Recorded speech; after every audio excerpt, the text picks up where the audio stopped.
Baboy! Dudong!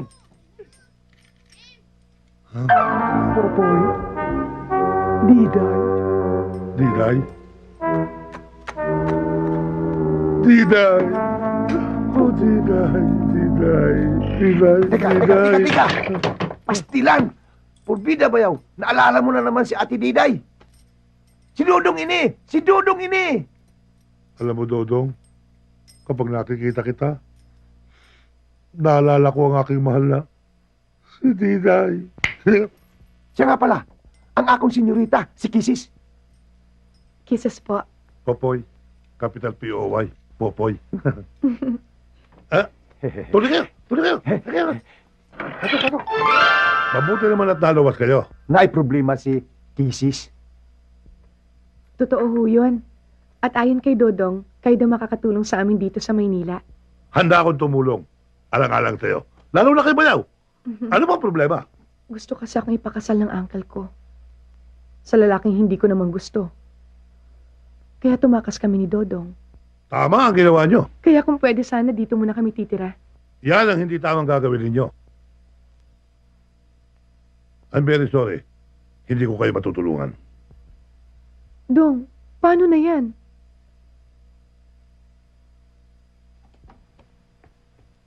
Bayaw, ingong ka kung doon ay problema. Tabangan mo kami. Tapos karon hindi pwede. Ikaw pwede, pero siya hindi. Sus! Pastilan! Bayaw, nga naman pwede ako. Tapos siya dili pwede. Ikaw lalaki, siya babae. Ang amo ko, allergic sa babae.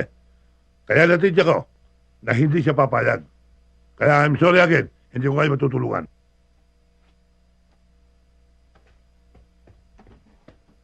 Dong, unsaon nato karon? Asa ta mo puyo, Dong? Hinday. Hayaan mo muna ako. Magthinking muna ako. Ayun! Bayaw!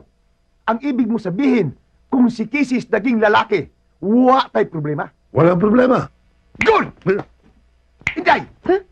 Payag ka ba? Ipagpapatuloy natin pagpapanggap mo lalaki? Okay lang sa ako. Good! Oh, Day. Tanawin mo sa salamin. Di ay? Sige na. Bayaw, tanawa kung okay na sa imuha.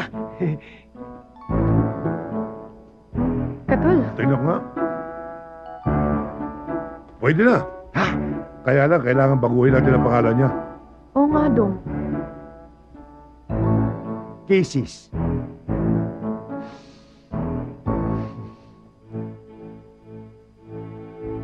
Yun! Kiko! Day, sugot lang ba imungaan, Kiko? Okay lang sa ako, bisig unsa. Popoy, ano ba itsura ng boss mong silab? Ay... Gwapo. Ayun. Bakit tangal ka? Hindi po. Sino sila? Boss. Si Dodong. Ang bayaw ko. Dodong. Ang amo ko. Si Muslab. Dodong!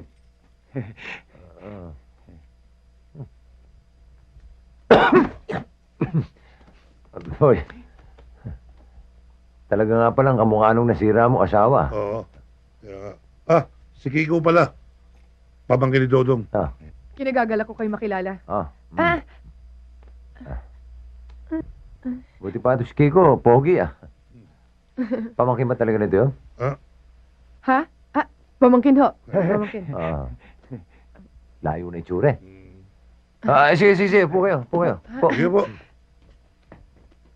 Sige. Upo kayo. Ay! Ano ba? Sorry, boss. Laki-laki ng upuan dyan Ah, Ba't ang daming buhok dito? Sinong ginipitan?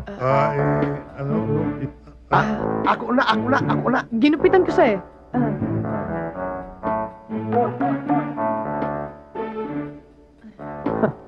Sa'yo to? Sako na. Ako na. boss. Kararating lamang nila. Galing sa Cebu. Bayaw. Kiko. Ito ang amo ko. Bukod sa gwapo na, ubod pa ng bait. Hindi naman. Maawain. At higit sa lahat, matulungin. Lalo na sa mga taong nangangailangan ng kanyang tulong. Katulad ninyo. Popoy, parang sa tono ng pananalita mo, parang alam ko na may kailangan sila sa akin. Ganun na nga, boss.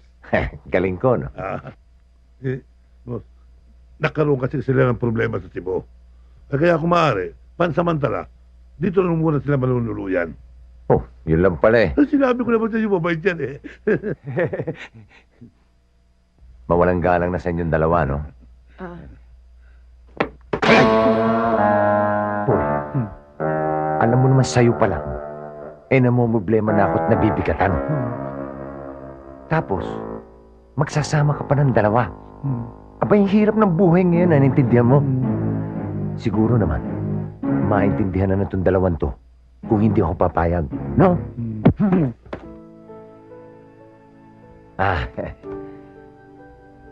naintindihan ka namin, Lab. Magpapaalam na kami. Sandali lang. Huwag muna kayo umalis. Maupo kayo. Maupo kayo. Alis na eh. Pinigilan mo pa eh. Boss, muli ako nakikiusap.